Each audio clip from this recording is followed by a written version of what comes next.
Hola, ¿qué tal? Mi nombre es Elías González y es un gusto de nuevo recibirles aquí en el blog Amanecer para continuar nuestras conversaciones en torno a la figura y la obra de San Silvano del Monte Athos, este gran místico, monje del cristianismo ortodoxo de la Iglesia Oriental. Y en esta ocasión vamos a terminar de comentar la primera parte del libro. Para quienes apenas ahorita están sintonizando, les recuerdo por acá les voy a dejar la liga para que vean todos los videos anteriores. El libro está dividido en dos partes. La primera, que es la que hemos estado comentando hasta ahorita, corresponde al comentario de Sofroni, la chemandita Sofroni, que fue el discípulo de San Silvano que compila la obra de este y compila el libro, ¿no? Entonces, primero estamos comentando pues lo que nos dejó Sofroni, que de alguna manera es lo más ordenado. Después ya abordaremos los textos del propio San Silvano. Entonces, vamos a dar inicio a el video del día de hoy, con el que terminamos esta parte de Sofroni. Bien, vamos a comentar entonces los últimos capítulos. Y el tema que vamos a abordar primero es la renuncia a sí mismo. La palabra de Cristo, nos dice Sofroni, el Logos, es misteriosa y únicamente se capta cuando se le ha experimentado. Es decir, quien no ha experimentado esta palabra, es decir, quien no ha tenido una relación real, personal, directa con Cristo, con el resucitado, no, digamos, capta todo el mensaje que hay detrás, por ejemplo, de la escritura, de la revelación, etcétera, ¿no? Ya se decía desde un inicio que la mística tiene que, o sea, por eso se toma esta palabra de mística en el cristianismo, que es una palabra, como ustedes saben, de origen griego, pero que desde su origen griego tiene que ver con algo referente a lo iniciático, ¿no? Y si bien el cristianismo no comparte muchas cosas de la noción de la iniciación, sí esta noción de que para comprender los misterios uno tiene que estar iniciado, ¿no? Y estar iniciado en buena medida tiene que ver, claro, hay un asunto eclesial, una formación, pero en el fondo, lo importante del asunto es que haya una experiencia. Sin experiencia no se comprende ni siquiera la escritura, no se comprende pues nada de toda la vida cristiana, ¿no? Entonces, por eso es importante captar que los saberes místicos en general, no solamente en el mundo cristiano, sino pues en el mundo de las religiones y las espiritualidades, es un saber por experiencia, ¿no? Es un saber distinto al saber lógico racional, que si lo entiendes, ¿no? Pero aquí lo tienes que captar, lo tienes que experimentar.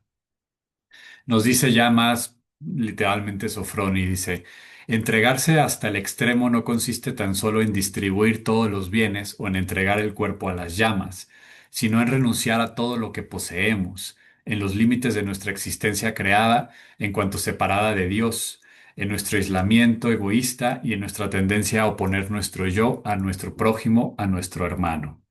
Y esto ya nos refiere, pues aquí hay como tres aspectos fundamentales en esta cita. Primero, el llamado a la renuncia total, ¿no? Al entregarse absolutamente. Segundo, que este entregarse no, digamos, se queda meramente en las caricaturas de querer apostar la vida e imaginar una suerte de martirios o cosas por el estilo. Eso sería algo desordenado porque lo que Dios quiere es el corazón humano. Entonces hay que entregar todo lo que poseemos y lo que poseemos es nuestra voluntad, ¿no? Nuestro amor, que tiene que ver entonces con renunciar a esta noción, a esta suerte de ilusión de que existimos separadamente, ¿no?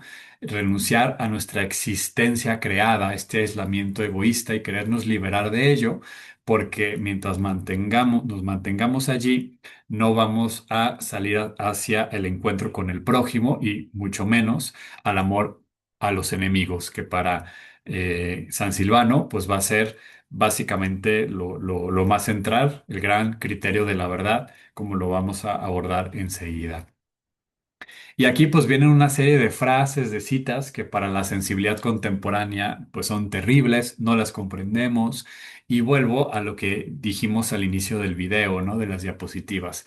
Se trata de verdades que se tienen que experimentar y que si no se han hecho y se leen meramente en su sintagma, o sea, en su estructura, en gramatical, a nivel de ideas, desde nuestra hermenéutica, digamos, tradicional o utilizando, traduciendo las palabras a como las utilizamos en la cotidianidad, pues claro que el mensaje es terrible, ¿no? Pero no se refiere a eso. Y el ejemplo, un buen ejemplo es esta cita. El odio primero, odio a sí mismo, deriva de la plenitud de nuestro amor a Dios, de la concentración entera de todas las potencias de nuestro ser en Dios, hasta el olvido propio, hasta el no querer volver sobre sí. Entonces, este odio a sí mismo no tiene que ver con lo que tradicionalmente se le ha achacado al cristianismo y que claramente ha habido esos excesos, no estoy negándolo, pero esta teología dolorista, esta noción de que el odio a sí mismo es, pues eso, abandonar cualquier ámbito de autoestima, de autocuidado y las cosas que hoy, pues están cada vez más de moda y en mucha ocasión con justa razón. Pero aquí lo que nos está diciendo es abandonar esta noción del pequeño yo, del falso ego, de esta noción que somos esta existencia empírica meramente. Y entonces cuando uno va deshaciéndose en deshacimiento de este apego que tenemos por nuestra propia idea de quiénes somos, volcamos todo nuestro deseo, todas nuestras potencias digamos, al olvido de sí en aras de conocer únicamente a Dios.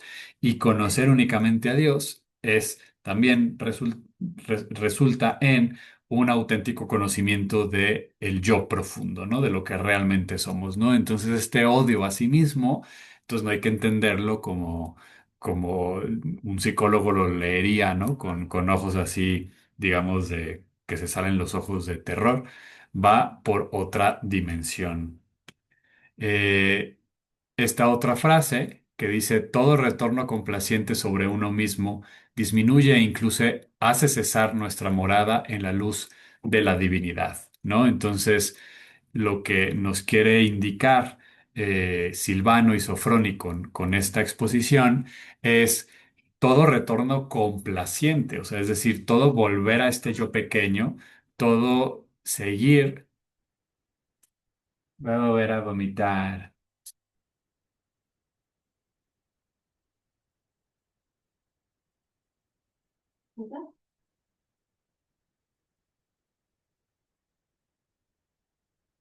Ahí va.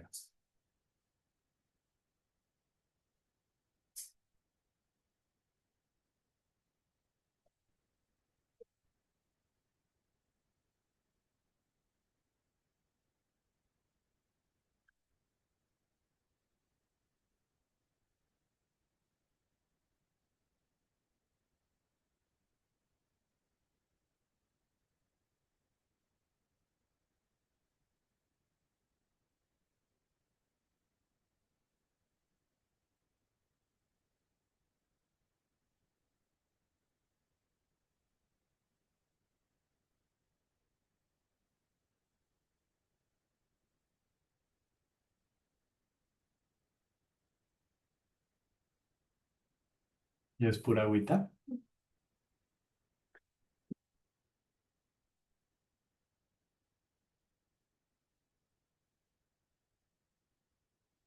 Pero sí trae, no sé, eso, un cafecito. No sé.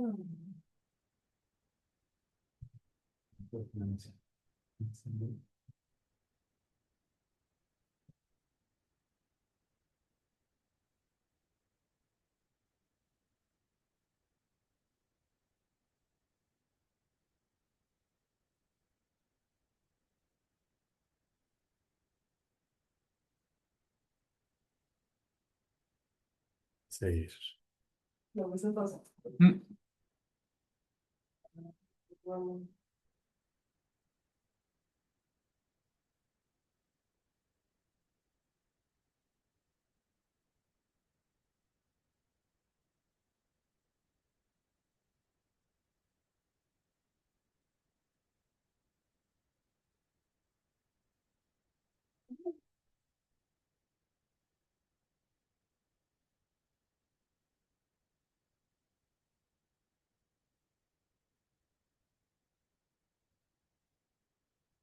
El que no está decaído.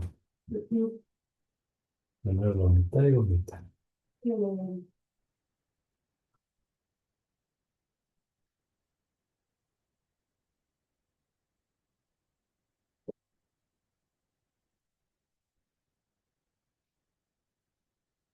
Con esta dinámica de, pues justamente de un retorno hacia sí mismo, pero en calidad de volver a centrarse, autocentrarse, ¿no? Entonces, todo retorno complaciente sobre uno mismo disminuye, por lo tanto, o incluso hace cesar nuestra morada en la luz divina, ¿no?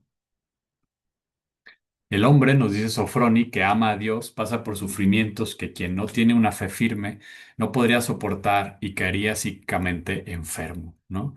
Volvemos pues a esta noción de que es la experiencia la que va también dinamizando y capacitando a la persona. Dios mismo va capacitando. Y entonces muchas veces, ¿no? Tenemos pues los ejemplos, ¿no? De santos, de místicos, de místicas que, que piden, ¿no? Justamente atreverse a recibir o a compartir la cruz o pedirle a María que nos lleve con su hijo, pero justo al pie de la cruz, ¿no? Y para vivir eso, pues llegan sufrimientos, pero estos sufrimientos responden justo a los procesos de purgación, ¿no? De purificación que tiene que vivir la persona para asemejarse cada vez más a esta unidad divina, ¿no? A la vida intratrinitaria.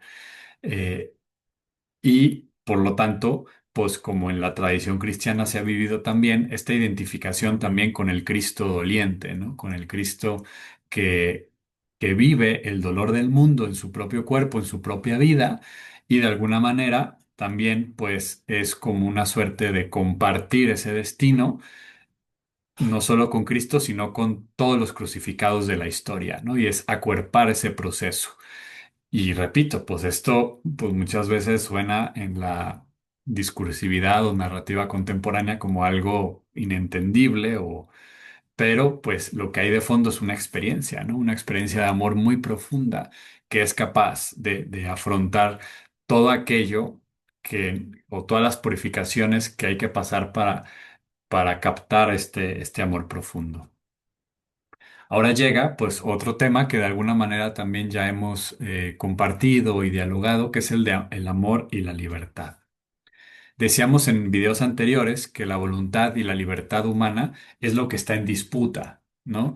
El demonio, el mal espíritu, el ego desordenado, que si bien no todo esto son sinónimos, pero vamos a utilizarlos como equivalentes, ¿no? El jaloneo interior se da en el ámbito de la voluntad de la libertad, en donde la persona opta ya entre estos estímulos que crean imágenes y pensamientos, como ya lo vimos en otros videos, es cuando ya capta nuestra voluntad o coopta, mejor dicho, la voluntad o la libertad, ahí es cuando ya nos enredamos, ¿no? Y entonces, por eso tan importante retornar al tema de estos dos aspectos. Y las pruebas, ¿no? Los procesos de purificación lo que hacen es fortalecer la voluntad. Y cada vez esta voluntad va a ser menos secuestrable, por decirlo en estos términos, ¿no?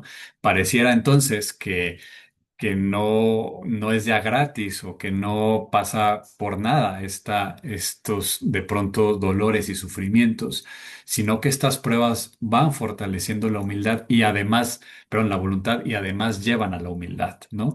A esta caída, ¿no? Destrucción de las ilusiones de que es la persona la que conquista a Dios, la que se merece cosas, la que lo puede todo y más bien pues nos reubica en el espacio ontológico, en el espacio del ser que nos corresponde como criaturas y no como, digamos, pues el lugar del creador utilizando este lenguaje. Por distintos motivos, el asceta puede ser desviado de su camino y además los caminos a Dios son invisibles como él. No hay un camino prescrito y hay tantos caminos como personas, aunque si bien pues hay guías en el camino hacia Dios, pues en realidad son metáforas, ¿no? Como las propias metáforas de las siete moradas de Santa Teresa, etcétera, pues es que es un lenguaje metafórico. Pero en el fondo, pues el camino a Dios es invisible, como el propio Dios lo es. y está lleno de peligros, ¿no? Estos peligros pues son desvíos, ¿no? Desvíos o estancamientos o retrocesos. Y por eso, ¿no? Como lo hemos dicho en otras ocasiones, a veces, como lo dice el propio Evangelio, ¿no? Con una persona que va a construir una casa, pues tendría que hacer un cálculo y ver bien si si tiene con qué terminar la casa, porque si no, pues la va a dejar a medias. Y lo mismo sucede con el camino espiritual, ¿no? Si uno va a entrar en el proceso de transformación interior, pues tiene que tener, ¿no? Como la fortaleza y la determinación y la asertividad de continuar para adelante, pasara lo que pasara, dice Santa Teresa, ¿no? Aunque se quemara el mundo y aunque me muera en el intento. Porque si no, pues lo que va a pasar es que vas a empezar algo que no va a terminar, pero además vas a abrir una puerta a una serie de peligros espirituales que de otra manera no estarían allí. Oración por el mundo, otro gran tema fundamental en la propuesta de San Silvano del Monte Athos, ¿no? Yo diría que hay unos hitos fundamentales en su enseñanza, en su experiencia, que es la noción de, que lo vamos a ver a continuación, ¿no? Mantenerse en el infierno, no desesperes, que ya lo trabajamos, el amor por los enemigos y la oración por el mundo, ¿no? Me parecen que son hitos fundamentales para él. Aquí lo que nos enfrentamos es en esta famosa dicotomía, o que algunos podríamos decir también como falsa dicotomía, entre el amor universal y el amor concreto. Decía Camus que no hay nada peor que el amor abstracto, ¿no? Y efectivamente, cuando es amor abstracto, es decir, amor universal pero abstracto, entonces sí es algo terrible, ¿no? Y también el amor concreto, meramente, digamos, limitado también pues se puede traducir amor a los míos, amor a mí, amor a mi gente y odio a los demás, ¿no? Entonces, en cambio, digamos, la experiencia de la mística cristiana es que es posible el amor universal en tanto que amor concreto y amor concreto en tanto que amor universal. ¿Por qué? Porque, y aquí es algo como muy bello y muy potente de la mística, particularmente de la Iglesia Oriental, nos dice Sofroni, la unidad ontológica de la humanidad total es tanta, el Adán total se le llama, ¿no? O sea, la humanidad total, que una persona que supere el mal en sí misma inflige tal derrota al mal cósmico que las consecuencias de esta victoria repercuten beneficiosamente en el destino del mundo entero, ¿no? Hay una comprensión mucho más holística, ¿no? Porque hoy la palabra total o totalitaria, pues es una mala palabra, ¿no? Entonces, como más holística, aunque tampoco es la palabra más exacta, ¿no? Pero hay esta concepción de que la humanidad es un conjunto, o sea, vamos juntos y no meramente en un sentido, digamos, de filum, o sea, de especie, ¿no? O sea, filogenética, sino que en mí está toda la humanidad presente. Entonces, cuando yo amo al hermano, amo a toda la humanidad. Y cuando amo a la humanidad, amo a cada persona en su concreto. Por eso, y de manera muy potente, ¿no? Nos dice Sofroni que esta unidad ontológica de toda la humanidad es tal que cuando una persona vence al mal en sí, estamos derrotando al mal cósmico, ¿no? Porque también el mal en esta noción tiene una dimensión cósmica, ¿no? Claro, eso nos lleva a teodiceas y a problemáticas que nos superan para este video, pero el mensaje es muy profundo, ¿no? Porque la oración por el mundo está sustentada en esta creencia, ¿no? En esta fe, en esta constatación de la unidad ontológica de la humanidad. Si no, orar por el mundo efectivamente termina siendo, o sea, sin esta base ontológica, entonces orar por el mundo efectivamente puede terminar siendo un escape, una aspirina para, digamos, yo estoy orando por Gaza, yo estoy orando por la violencia, etcétera, etcétera, y entonces simplemente pues así como que te lavas las manos y dices yo pongo mi granito de arena, ¿no? Pero aquí hay una comprensión, o sea, si no se vive esa oración por el mundo desde la convicción y la experiencia de la unidad ontológica, entonces pues esa oración por el mundo pues es pues encubrimiento, ¿no? Aquí hay otra concepción de la realidad, ¿no? En donde la humanidad es una, está unida, ¿no? En ese sentido, no se vence al mal más que con el bien, ¿no? Y entonces no basta con no hacer el mal. Eso muchas personas optan por ese camino, ¿no? Y dicen, bueno, o ni siquiera es un camino, es una suerte como de estadio en el camino cristiano, en el camino ético, meramente como decir, bueno, yo no hago mal y ahí me quedo. Pero una cosa es no hacer el mal y otra cosa es hacer el bien, ¿no? Y entonces aquí nos dicen, para vencer el mal, no basta con no hacer el mal, sino hacer el bien. Y dice, nosotros también debemos tener este único pensamiento, que todos se salven y realmente dirigir todo nuestro ser hacia allá, hacia que todos se salven, ¿no? Entonces sería una suerte de equivalente al voto bodhisattva, ¿no? En el budismo mahayana, que todos se salven. Nos dice Sofroni, la ley de la vida eterna se manifiesta en dos mandamientos, el del amor a Dios y el del amor a nuestro prójimo. Eso es todo y eso es 100% evangélico, ¿no? ¿Cuál es el mandamiento más grande? Amarás a Dios como a ti mismo, amarás a Dios sobre todas las cosas y a Dios y al prójimo como a ti mismo, ¿no? Esto que es respuesta de Jesús en los evangelios va a ser pues tomada al pie de la letra por Silvano. Pero además agrega, cuando una seta se aleja del mundo, su vida se concentra al comienzo sobre todo en el primer mandamiento y el arrepentimiento personal, tomando así un carácter aparentemente egoísta, ¿no? Que muchas veces es como la crítica a los monjes, a las anacoretas, a las renunciantes, los renunciantes, esta noción de que, ay, sí, qué padre, pues te vas, te desentiendes del mundo y el mundo se está quemando y a ti te vale, ¿no? Y entonces como que consideran que la vida contemplativa no tiene dimensión política, etcétera, etcétera. Bueno, pues parece que es más bien justo lo contrario, ¿no? Simplemente que hay una etapa en esta vida mística propuesta, sobre todo en la vocación del monacato, en donde el asceta se aleja del mundo para justamente experimentar el primer mandamiento, amarás a Dios sobre todas las cosas, y desde ahí vivir una transformación personal que, repito, es aparentemente egoísta, pero en realidad, nos continúa diciendo Sofroni, más tarde, cuando el arrepentimiento alcanza un grado de cierta plenitud y cuando la gracia ha penetrado en el alma de la asceta, el amor de Cristo que se extiende a los hombres y a toda la humanidad empieza a actuar en él. Entonces, aun cuando el asceta habita en un desierto y no ve al mundo con los ojos corporales, lo ve en el espíritu y vive profundamente los sufrimientos del mundo porque los ve con la conciencia cristiana del carácter único y del valor eterno de cada persona, ¿no?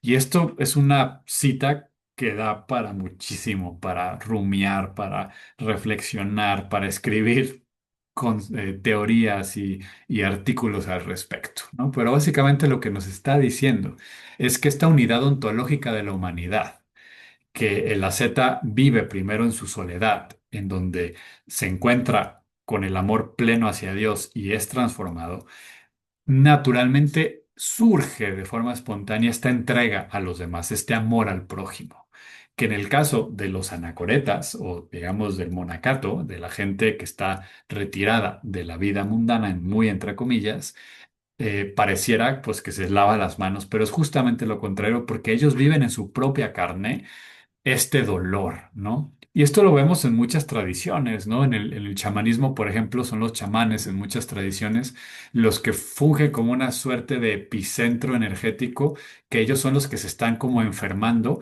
captando las enfermedades de la comunidad y disminuyendo ese dolor. Algo sí sucede, ¿no? Con esta vocación de personas que aparentemente no hacen nada, ¿no? No votan o no salen a marchas o etcétera, pero están a través de su oración constantemente orando por el mundo y están cargando en su propio cuerpo el dolor de todos y de todas. Y lo viven y lo experimentan y se enferman y viven cosas que son a veces inexplicables, digamos, a nivel científico, ¿no? Porque realmente corporeizan, ¿no? Acuerpan todo este dolor del mundo y transforman, ¿no? Y ya, si eso no les convence, ¿no? A quienes están escuchando y creen que es pura, pues, cuestión de creencias, ¿no? Pues fungen un papel social y político también, como confesores, como personas a los cuales la comunidad está constantemente acudiendo y todas las comunidades durante siglos siempre apreciaban y sentían una gran bendición tener personas con este tipo de vocación.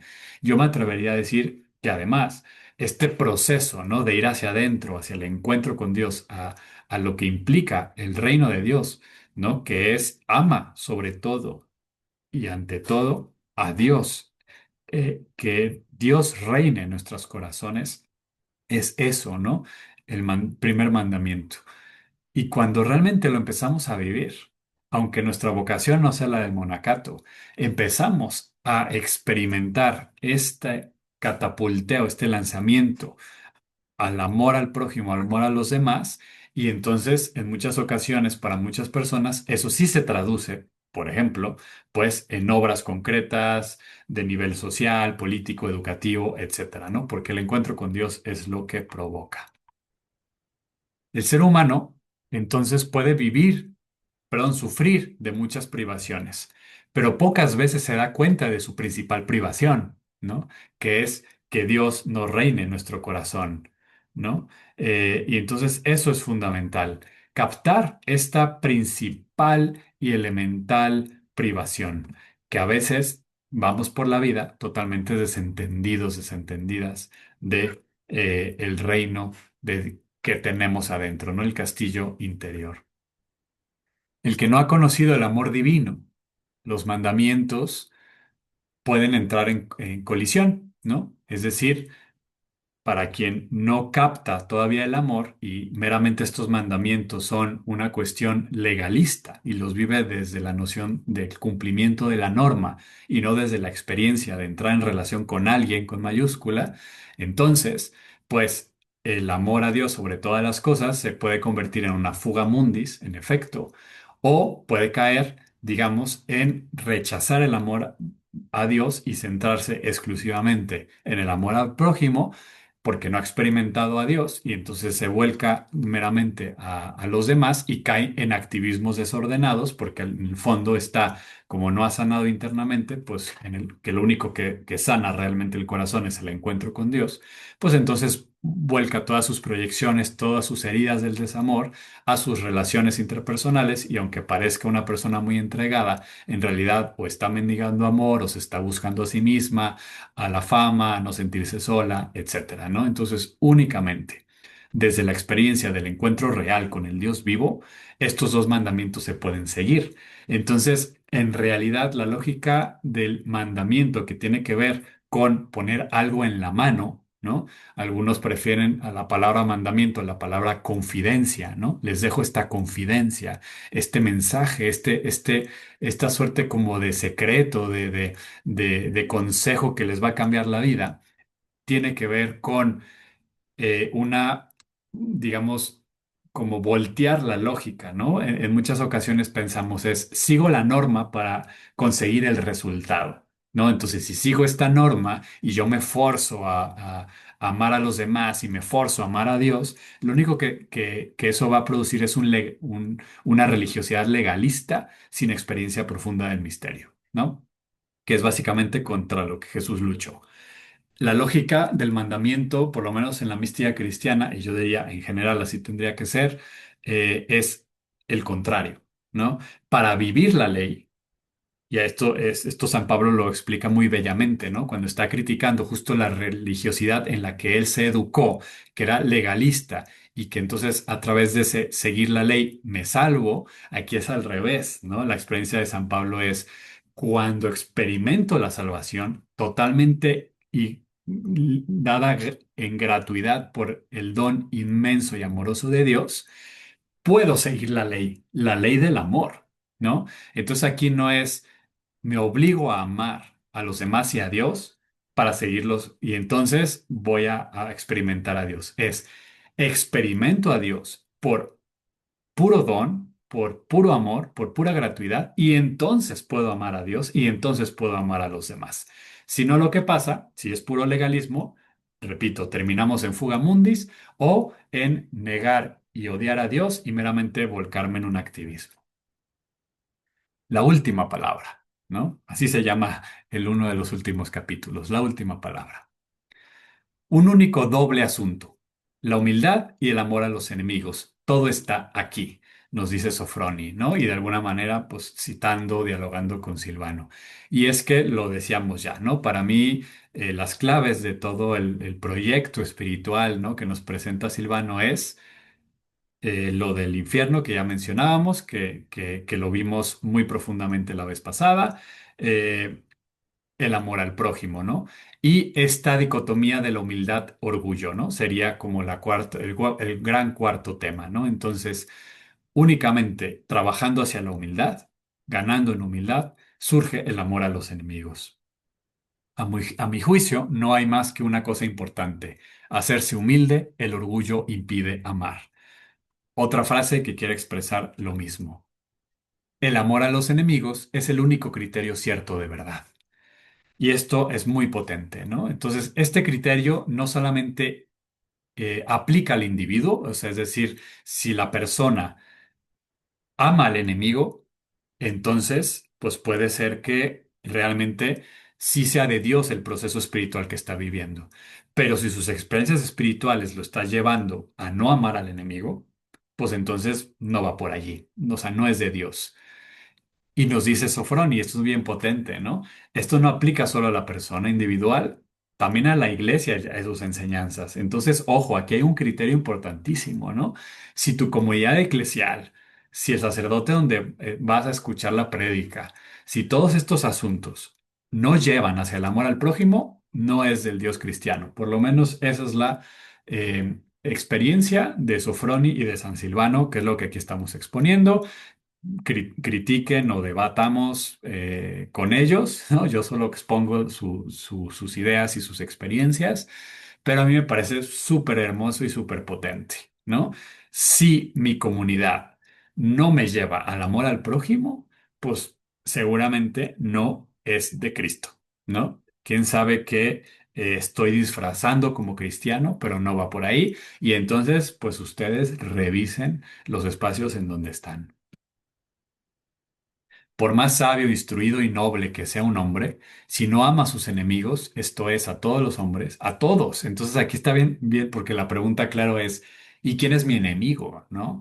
La persona que me ofende, que me molesta, mi compañera de trabajo que me odia, que quiere mal de mí, quien habla mal a mis espaldas. Sí, ellos y todos los demás. ¿No? Quizás particularmente ellos, pero también todos los demás y también la persona con la que te cuesta un poquito de trabajo. Quizás no es tu enemiga en el sentido clásico de la palabra, pero sí te cuesta trabajo. Y podemos decir que podemos ver enemigos en todos lados, ¿no? Como siempre lo que no nos gusta de los demás, lo que nos gustaría cambiar de los demás, lo que queremos transformarlos a nuestro beneficio y a nuestro gusto, pues eso justamente es más bien una invitación a amar. Entonces, la persona que no ha alcanzado eso, no ha alcanzado a Dios tampoco, que no ha alcanzado ese amor. Y por el contrario, un hombre que puede ser muy simple, una persona simple que no ha estudiado, etcétera, pobre e ignorante, dice Sofroni, pero que sí lleva en su corazón este amor, está en Dios y Dios está en él. Por lo tanto, todo el odio y la cólera hay que llevarlos al máximo, pero contra el pecado que nos habita, no contra los demás. Es volcarlos a estas estructuras esclavizantes que llevamos adentro por nuestras heridas de desamor y quererlas deshacer por completo. Y de allí viene la liberación. Toda la resistencia al mal cósmico se concentra en el corazón profundo del cristiano, siendo así que exteriormente, conforme al mandamiento del Señor, él no resiste al mal. Esta es la experiencia de la no violencia cristiana, ¿no? Combatir al mal con el bien o no resistirse al mal. Y eso es un combate al mal cósmico, una resistencia a este mal que parece una cadena de nunca terminar y el cristiano lo agarra en su propio cuerpo y lo deshace. lo quiere deshacer. La muerte del Starets. Aquí ya, pues básicamente estamos hablando de la muerte de San Silvano. El libro lo narra de manera muy bella, cuenta un poco el asunto. Yo aquí no lo voy a comentar así tal cual, más bien yo les invito a que ustedes directamente pues lean el texto, simplemente algunas ideas, ¿no? Esta frase me pareció potentísima. Dice, vivir en cristiano es imposible, solo se puede morir en cristiano. ¿Qué significa eso? Bueno, es que en realidad, como lo han dicho muchos y muchas otras, el evangelio es imposible. O sea, no es posible vivirlo realmente.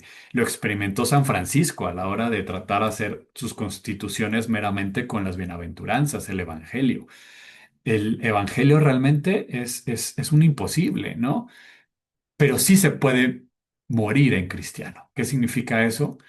Que el momento de la muerte lo va a decidir todo. Por ahí se dice en el libro que otros monjes en el Monte Athos tenían como cierta reserva de considerar a San Silvano un santo en vida. Muchos lo hacían, ¿no? Y otros tenían como esa sospecha de decir, vamos a esperar cómo muere. Es un criterio para saber reconocer, digamos, pues el auténtico camino espiritual de una persona, ¿no? Cómo afronta su muerte, cómo va a morir. Pudo haber dado todas las conferencias y haber escrito todos los libros de teología y haberse hecho el gran gurú de la humanidad y muere totalmente al revés, ¿no? Y entonces allí se juega todo. Y Silvano, con su muerte, testimonió su vida, una vida totalmente confiada, entregada a Dios. Cuando una gracia extraordinaria toca el corazón del hombre, comienza a actuar en él la fuerza del amor de Cristo. Y arrastrada por ese amor, el alma desciende realmente a las profundidades de la pirámide invertida, que dice, es esta inversión de la pirámide del ser, ¿no? Que experimenta, por ejemplo, el crucificado, el Dios que se hace carne y muere, ¿no? Tras las huellas de Cristo y se hace semejante a Él, ¿no? Esta pirámide invertida. En la medida de sus fuerzas, el hombre toma sobre sí la carga de sus hermanos. Y San Silvano lo hizo con su oración por todo el mundo. La intensidad de los sufrimientos vividos llena su corazón de una gran compasión. El amor que compadece está presto a sacrificar toda su vida por el bien del prójimo y al mismo tiempo el amor arrastra irresistiblemente hacia Dios al hombre en su integridad. Y esto básicamente nos está diciendo Sofroni como una narración de lo que vivió Silvano. Después de que este sacrificio interior ha sido ofrecido, es decir, después de la renuncia interior a todo, una quietud total nace en el hombre. Entonces sobreviene una profunda paz interior, la paz de Cristo. Y digamos, esta paz de Cristo que surge únicamente después de mucha batalla interior, de mucho desierto, de mucha sequedad, pero también de mucha fe, de mucha entrega, de mucho amor entregado y recibido, se alcanza y se experimenta la paz de Cristo. En esta base de la pirámide invertida, cuyo fondo insondable no es otro que la cima, se encuentra Cristo crucificado por el amor al mundo. El amor de Cristo martiriza a su elegido, lo abruma y convierte su vida en algo insoportablemente doloroso, en tanto que no ha alcanzado su último deseo, y los caminos que elige para alcanzar este objetivo último son singulares. Entonces, de nuevo, ¿verdad? ¿Qué es este martirio? Es el dolor de no haber alcanzado el deseo último, la unión plena con Dios. Y vivir de esa manera es, nos cuentan las y los místicos, algo insoportable, ¿no? Son las sextas moradas de Teresa. Ya Teresa en las séptimas moradas, de alguna manera también nos dice que después surge como esta volcadura al mundo, ¿no? Pero aún así es esta noción de no poseer por entero al amado, ¿no? Y eso causa dolor. Pero es un dolor purgativo, ¿no? Que nos sigue acercando al anhelo por la divinidad. Y aquí finalmente ya en su lecho de muerte, es en este momento definitivo, se confirma o desenmascara la vida de cada persona. Y en el caso de San Silvano del Monte Athos, así fue, murió como vivió y nos cuenta por lo menos Sofroni, pues que de allí pues viene todo este caminar. Bien, pues con esto terminamos. el último video de la primera parte del libro, ¿no? Llevamos ya casi una decena de videos, pero en realidad, pues ya posteriormente será comentario más breve porque la sustancia de la enseñanza ya la dijimos, ¿no? Sería repetir. Vamos a abordar en próximos videos algo en torno ya a los escritos de San Silvano como tal, pero pues más que nada como para rescatar esta segunda parte del libro, pero ya lo dicho, dicho está y se dijo pues completo, ¿no? Entonces esperamos que estos videos hayan sido útiles, que hayan animado el corazón. Es una tradición pues distinta a la mística occidental, es la mística de la Iglesia oriental, pero el diálogo ecuménico es bellísimo y al mismo tiempo súper enriquecedor. Y creo que lo que nos enseñó, por lo menos a mí, San Silvano, me cautivó y me ha ayudado muchísimo en los momentos que estoy viviendo actualmente, me ha acompañado en la oración. Entonces yo espero que también a ustedes, quienes lo hayan visto y verán estos videos, pues también les ayude en su propio camino espiritual, sea este de la tradición que sea, porque pues Silvano del Monte Athos creo que es un místico pues para todas las personas. Muy bien, pues de nuevo agradecerles por seguir sintonizando el blog Amanecer. Ojalá nos dejen sus comentarios, sus preguntas, suscríbanse al canal y compartan este y los demás videos. Saludos y hasta el siguiente video.